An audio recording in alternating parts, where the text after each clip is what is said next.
Assalamualaikum warahmatullahi wabarakatuh. Baik, pada kesempatan ini kita akan membicarakan pokok bahasan tentang antarmuka paralel. Nah, tujuan dari pokok bahasan ini adalah diharapkan mahasiswa bisa menjelaskan interface komputer secara paralel, kemudian menjelaskan jenis-jenis dari mode parallel port, dan yang ketiga adalah bisa mengidentifikasikan mekanisme hubungan antara PC dengan perangkat lain dengan menggunakan parallel port. Nah, kontennya di sini kita bisa melihat adalah bagaimana yang pertama adalah hardware requirement, kemudian yang kedua communication method, yang ketiga adalah software design, dan yang keempat adalah register dan addressing, kemudian yang kelima adalah virtual communication, dan yang keenam adalah programming. Nah, di dalam sistem rekrutmen kita bisa melihat di sini adalah bagaimana speed atau data transfer rate, jadi kecepatan daripada transmisi datanya. Kemudian kita bisa lihat bagaimana portabilitasnya. Kemudian kita bisa melihat cost atau biayanya, kemudian akuratnya, dan yang terakhir adalah technical aspek ya. Jadi secara tekniknya, aspeknya. Nah, di sini kita bisa melihat diversity of I/O device. Jadi kalau kita melihat di sini device-nya bisa kita contohkan, misalnya ada keyboard, mouse, voice input, sound input, scanner, voice output, sound output, laser printer, graphic display, modem, network atau LAN, kemudian network atau wireless LAN dengan WiFi, kemudian optical disc, magnetic tape, dan magnetic disc. Nah, kita bisa melihat di sini fungsionalnya. Jadi dari behavioralnya itu ada input ya, kemudian ada output, dan juga bisa sebagai input dan output, dan sebagai storage. Nah, partnernya biasanya di sini adalah pengguna ya. Jadi kalau keyboard, mouse, kemudian voice input ini biasanya langsung dengan userman-nya ya, atau manusia. Sedangkan kalau sound input ini adalah dengan mesin, scanner human, voice output human, sound output human ya, laser printer human, dan graphic display human. Nah, kemudian modem dan seterusnya itu biasanya dari partnernya adalah mesin. Nah, di sini yang menarik kita melihat adalah data rate-nya. Data rate-nya itu dalam megabyte per second. Di sini untuk keyboard ini ada 0,0001 megabyte. Sementara kalau kita melihat di sini untuk magnetic disk maupun magnetic tape itu cukup besar ya. Jadi 240.000 sampai dengan 2.560.000. Nah, di sini artinya apa? Bahwa data rate pada masing-masing device itu berbeda. Ada device yang bisa menggunakan data rate cepat, tapi di sisi lain ada device yang data rate-nya itu sangat terbatas. Nah, kita bisa melihat beberapa metode komunikasi. Yang pertama ini paralel yang akan kita bicarakan di kesempatan kali ini. Ini kita bisa melihat sangat mudah dalam pemrograman, kemudian simple setup, jadi hardware-nya sangat minimum. Nah, kemudian yang berikutnya serial. Ini kita bisa melihat optimis di sini untuk distance ya, jadi bisa digunakan untuk jarak yang lebih jauh. Kemudian minimum cost ya, costnya juga cukup murah. Nah, kemudian yang berikutnya adalah USB, Universal Serial Bus. Ini adalah multiple device, jadi device-nya lebih beragam. Kemudian high speed transfer data. Jadi kalau boleh saya katakan USB ini mungkin konfigurasinya serial tapi performanya sudah mengadop kepada paralel.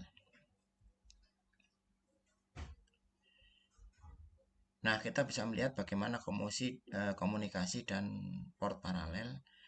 Jadi kalau kita melihat port paralel, ini adalah jenis antarmuka yang terdapat pada komputer PC atau komputer PC yang digunakan untuk menghubungkan peripheral atau interface.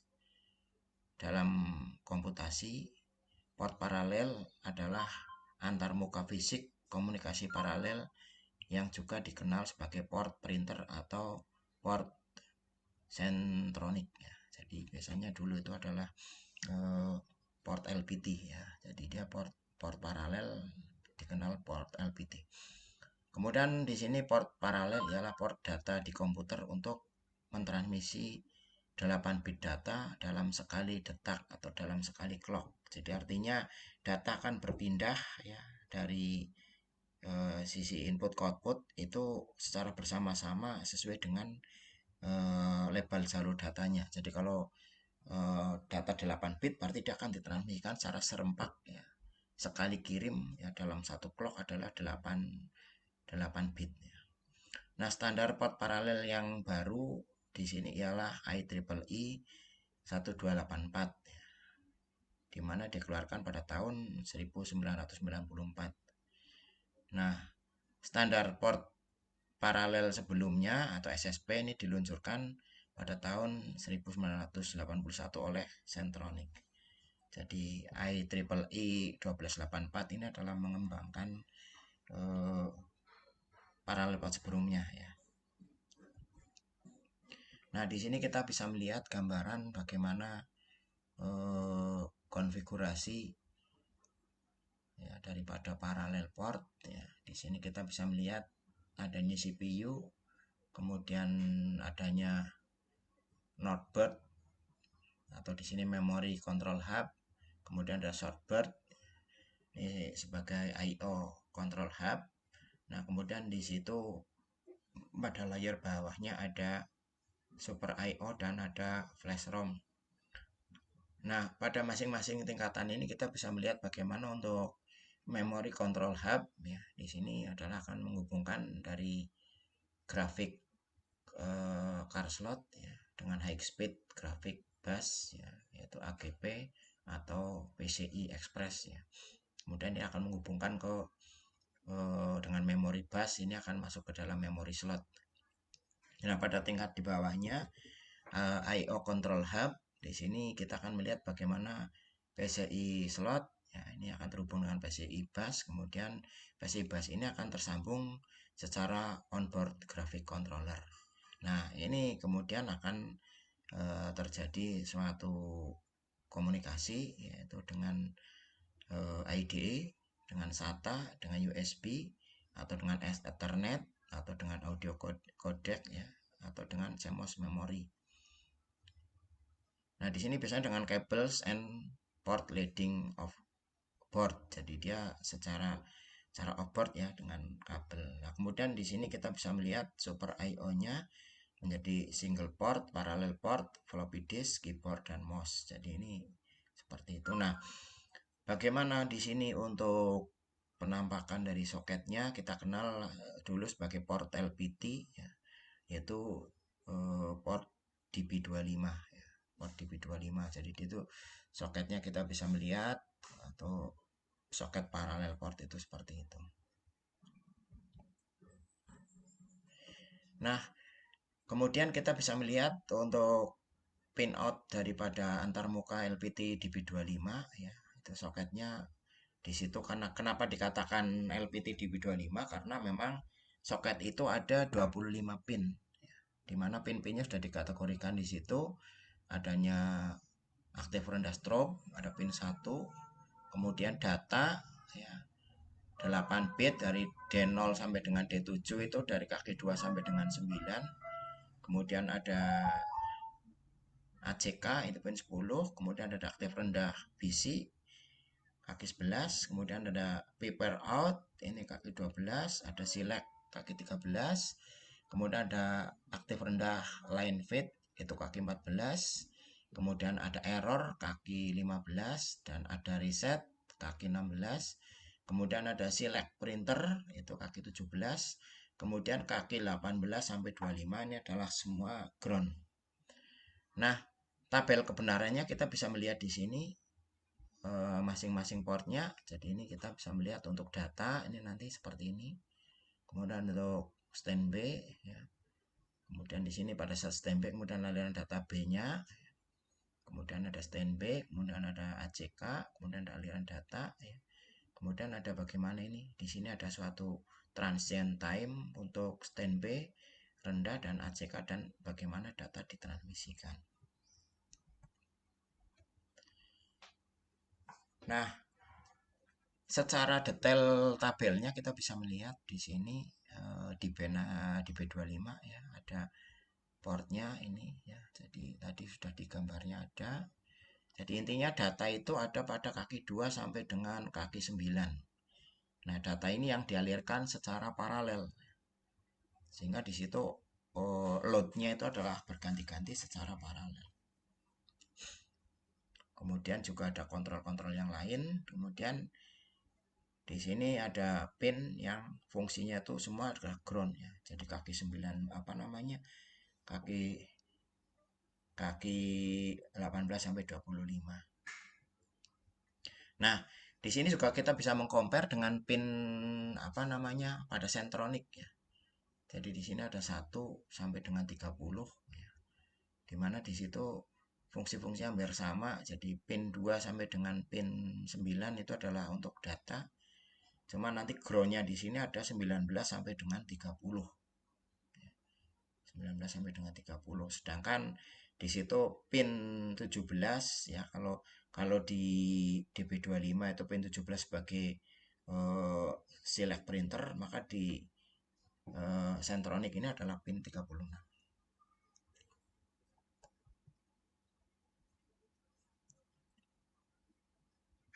Nah, di sini kita bisa melihat bagaimana konfigurasinya untuk LPT-nya.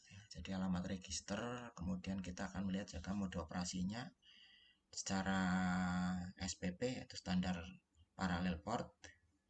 Ini di sini akan melihat compatibility mode ya dari data out, kemudian ada nibble mode yaitu 4 bit data in, kemudian ada byte mode 8 bit data, kemudian ada IPP mode enhancement dan ada ECP mode extended. Nah, di sini untuk alamat registernya kita bisa melihat pada LPT1 dan LPT2 data register ya ini base address-nya plus 0 ini adalah dari 0x378 untuk LPT1 dan LPT2-nya adalah 0x278. Kemudian untuk status register ini adalah base address plus 1 ini adalah 0x379 untuk LPT1 dan 0x279 untuk LPT2. Sedangkan di sini untuk kontrol registernya yaitu base address plus 2 ini adalah 0x37A ya, untuk LPT1 dan LPT2 adalah 0x27A. Jadi ini kita bisa melihat gambarnya di sini ya untuk kontrol registernya ini ya.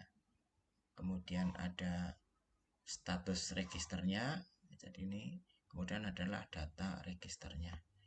Nah, di situ kita bisa melihat masing-masing ini fungsionalnya nanti adalah akan mensupport atau mendukung kinerja secara paralel. Nah, di dalam standar parallel port atau SPP-nya ini kita akan mendapatkan transfer rate-nya itu adalah dari 50 sampai dengan 150 kilobyte per second. Jadi kita bisa melihat di sini transfer rate-nya cukup cepat. Kemudian untuk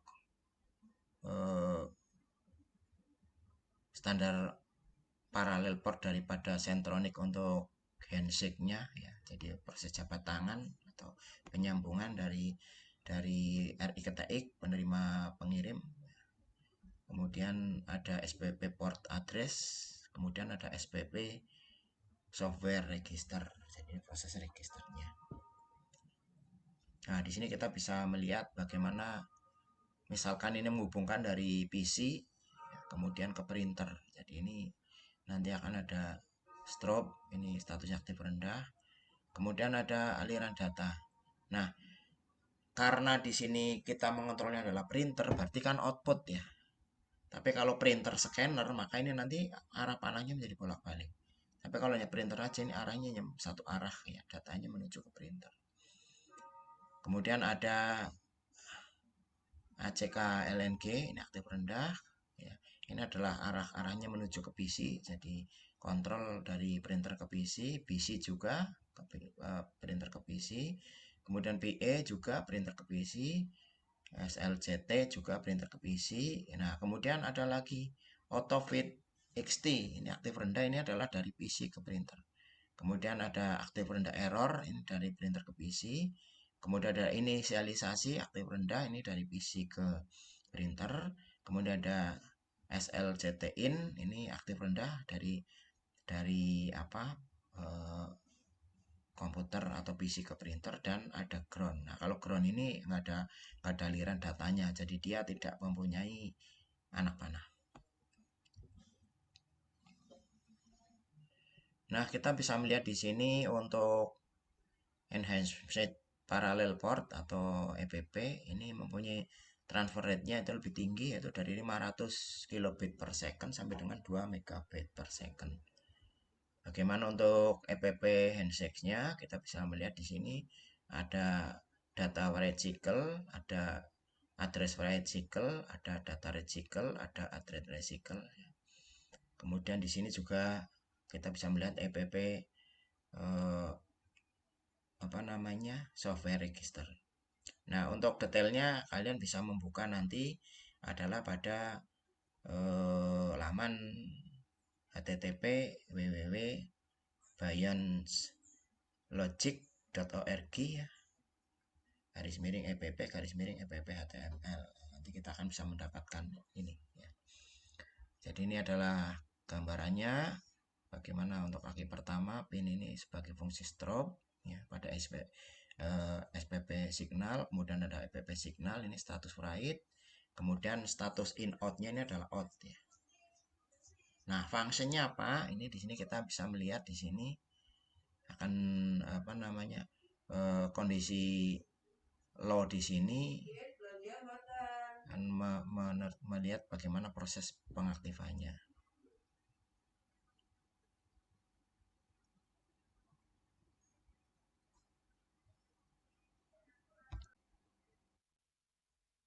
Oke, kita lanjutkan. Jadi di sini kita bisa melihat grafiknya, tabelnya, ya, kondisi ini. Kemudian ada fungsi ground. Ya, untuk lebih detail kalian bisa membuka halaman ini.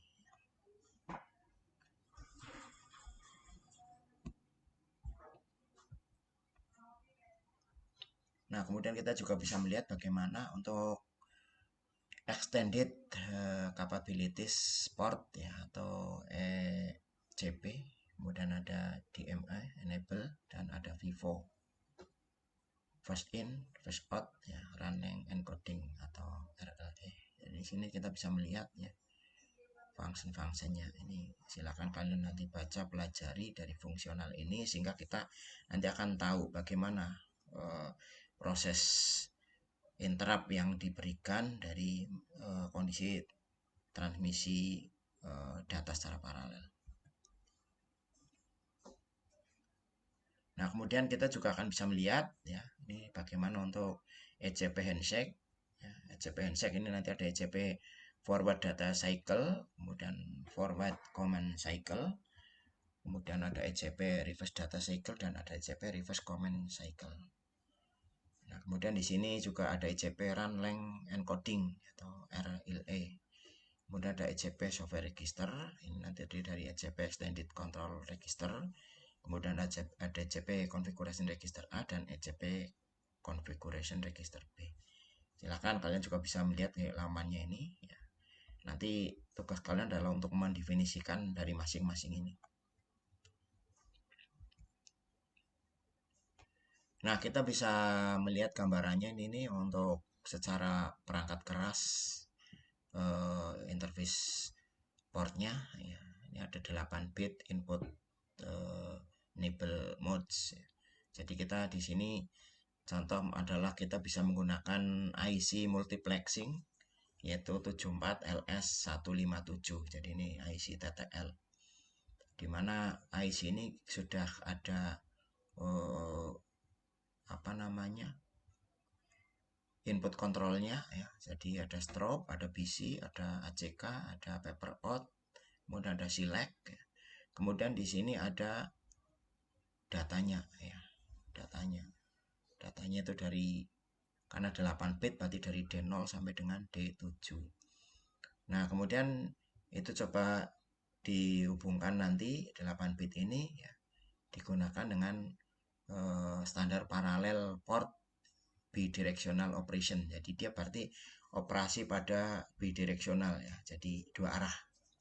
Nah, di sini kita bisa melihat gambarannya ya. Ini dengan ya ini kurang jelas, nanti mungkin saya update ya untuk gambarnya. Jadi ini ada dua buah IC yang dihubungkan sedemikian sehingga akan terjadi suatu proses bidirectional ya. Jadi arahnya itu berbolak-balik ya. Nah, kemudian di sini kita bisa melihat prosesnya. Jadi di sini dari D0 sampai dengan D7 ini 8 bit input. Ini nanti ini akan terhubung ke dalam kontrolnya ya. Jadi kontrolnya ini ada beberapa pin di situ. Nah, ada diagram skematiknya di sini kalau kita misalkan mau melihat untuk proses DB25. Jadi ini portnya ya dengan 25 pin. Kemudian di sini ada switch untuk apa namanya? Proses pengaturannya ya. Sehingga nanti kita akan bisa melihat bagaimana keluarannya itu akan ditampilkan dengan lampu LED. Nah, LED ini akan merepresentasikan biner. Kalau mati berarti 0, kalau nyala berarti 1. Jadi ini gambarannya seperti itu. Nanti artinya misalkan LED-nya itu nyala semua, berarti di situ logikanya kan 1 semua. Tapi kalau LED-nya mati semua, berarti logikanya adalah 0 semua. Kemudian kita lanjutkan bagaimana untuk port register dan addressing. Jadi di sini untuk register dan pengalamatannya. Di sini kita bisa melihat register control ya, ini ada write, kemudian ada port controller. Kemudian register status, ini adalah di sini ada read dan ada communication status ya, status komunikasi. Kemudian ada register data, ini ada ini jadi read write dan data receive dan transfer buffering. Jadi ini posisi dua arah. Nah, kita bisa melihat line control registernya ya. Di sini kalau kita melihat posisi 0 dan 1 ini adalah word length ya.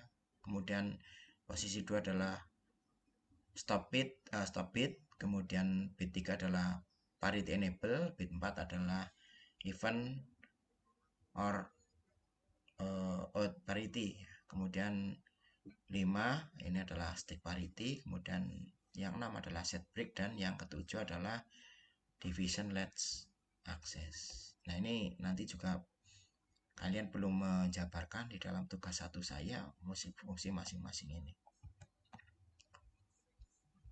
Nah, kita di sini bisa melihat di sini untuk port pengalamatannya ya. Biasanya kalau di paralel port ya atau komunikasi paralel ini ada LPT1, LPT2, ini nanti addressnya adalah di 378, LPT2 di 278. Sedangkan kalau di dalam serial komunikasi serial atau serial port, yaitu biasanya nanti ada COM1 sampai COM4. COM1 ini adalah 3F8, COM2 adalah 2F8, kemudian COM3 adalah 3E8, dan COM4 adalah 2E8. Nah, ini alamatnya adalah menggunakan hexa. Jadi mungkin kalian harus tahu konversi dari bilangan desimal ke hexa. Jadi bilangan hexa itu kan bilangan berbasis 16 ya. Jadi dari apa namanya? 0 sampai ke FFF ya. Jadi 0, 1, 2, 3, 4, 5, 6, 7, 8, 9 ya. Itu masih angka biasa. Tapi begitu 10 sudah A ya. Kemudian 11B, 12C, 13D, 14E, dan 15F. Jadi 0 sampai F gitu ya. Nah, kemudian kita bisa melihat di sini untuk address registernya. Ini ada paralel, kemudian ada data, ada status, ada kontrol. Jadi ini adalah respectively. Kemudian ada serial. Ini ada address 0 ya, sampai dengan address 6 ya. Itu nanti akan ada data register, register interrupt, interrupt identify register atau status, kemudian ada control register, ada modem control register, ada status register, dan ada modem status register. Nah, nanti kita akan melihat bagaimana untuk desain perangkat lunaknya ya. Jadi di sini kita akan melihat ini ada hardware ya, ini perangkat keras, kemudian di hardware itu ada operating system yang akan dipakai ya di dalam ini, kemudian ada kernel system, kemudian ada driver lah, kemudian nanti akan ke aplikasi. Nah, aplikasi inilah yang nanti dia adalah pada tingkatan software ya di dalam proses komunikasi, karena komunikasi komputer di sini kan harus ada interrupt ya, ada instruksi, kemudian juga ada pengantar proses ya, bagaimana alamat ya, kemudian kontrol, ini semua nanti akan tertuang di dalam software. Oke, jadi mungkin itu dulu untuk kuliah kita. Nanti kita lanjutkan bagaimana untuk desain software lebih detail lagi. Baik, terima kasih. Kita akhiri. Sekian. Wassalamualaikum warahmatullahi wabarakatuh.